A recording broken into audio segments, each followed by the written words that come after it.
Guys, Holi की छुट्टियां थी और मैं और मेरी फैमिली ने डिसाइड किया कि हम चलेंगे एयरपोर्ट। पहुंचने से पहले मुझे एक ट्रेन पकड़नी थी जो मुझसे मिस हो गई थी, और वो भी सिर्फ और सिर्फ 5 मिनट लेट थी मैं। और ट्रेन के ड्राइवर को ये तो नहीं बोल सकती हूँ ना को भैया 5 मिनट रुक जाओ मैं आती हूँ। और जैसे तैसे करके लोकल ट्रांसपोर्ट के थ्रू मैं पहुंची दिल्ली। फ्लाइट भी मेरी बहुत ही ऑड टाइमिंग की थी, मॉर्निंग के 5 बजे। 2-3 घंटे पहले तो जाना ही पड़ेगा क्योंकि सिक्योरिटी चेकअप और बोर्डिंग में टाइम लगता है। तो इसका मतलब है कि आपकी रात तो पूरी खराब होनी ही थी। और होली की छुट्टियों की वजह से रश भी था। इस वाले सेक्शन में लाउंज भी नहीं था। नींद आ रही थी लेकिन अब चेयर में बैठने के अलावा और कोई चारा नहीं था। नींद भगाने के लिए एक चाय भी ली मैंने। शॉपिंग करने का मन तो हो रहा था मेरा, पूरी के लिए मैं ऑलरेडी शॉपिंग कर चुकी हूँ, मैं आउट ऑफ बजट हो गई।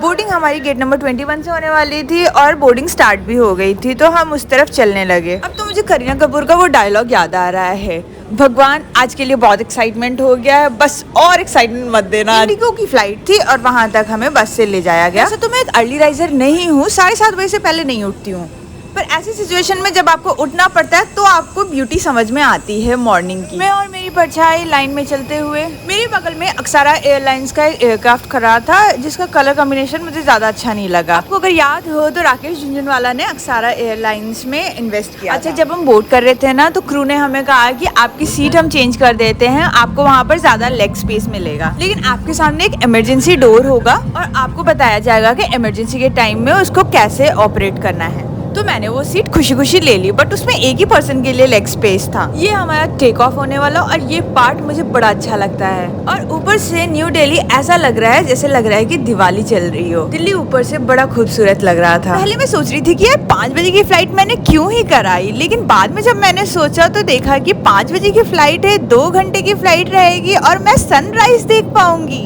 और आपको पता ही होगा कि सूरज कहाँ से उगता है, सनराइजेस इन द ईस्ट। और उड़ीसा जो है ना वो इंडिया के ईस्ट में ही पड़ता है। ऊपर से जब मैं नीचे देख रही हूँ तो लग रहा है कि वही आसमान है और ये स्टार्स हैं। हमने पहले से ही ना फ्लाइट बुकिंग के टाइम में खाना भी ऑर्डर कर लिया था। मेनली हमने वेज सैंडविच ही ऑर्डर किया था क्योंकि हम पुरी जा रहे हैं और वो एक मंदिर है, तो मंदिर से पहले हम नॉन वेज नहीं खाते हैं। वैसे तो हर सीट के सामने जो सीट होती है उसी में टेबल लगा हुआ होता है, पर क्योंकि एक इमरजेंसी सीट थी तो इसका मैकेनिज्म थोड़ा सा अलग है। पर जो भी है जैसा भी है मुझे अच्छा लगा। हमने किए थे 2 सैंडविच ऑर्डर, ये वाला है वेज सैंडविच और दूसरा वाला था पनीर सैंडविच, और साथ में हमने ली कॉफी।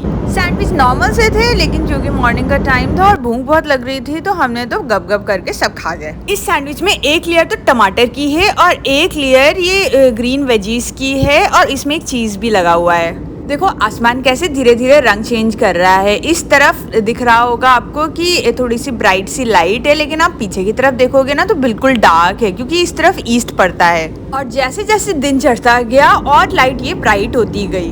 फ्लाइट में प्रेशर की वजह से अक्सर कान ना बंद हो जाते हैं, तो आप कुछ खा लिया करो, उससे ठीक हो जाता है। मैंने फ्लाइट में कभी भी सनराइज नहीं देखा और ये देखना बहुत ही अलग एक्सपीरियंस है। रोशनी और तेज होती जा रही है।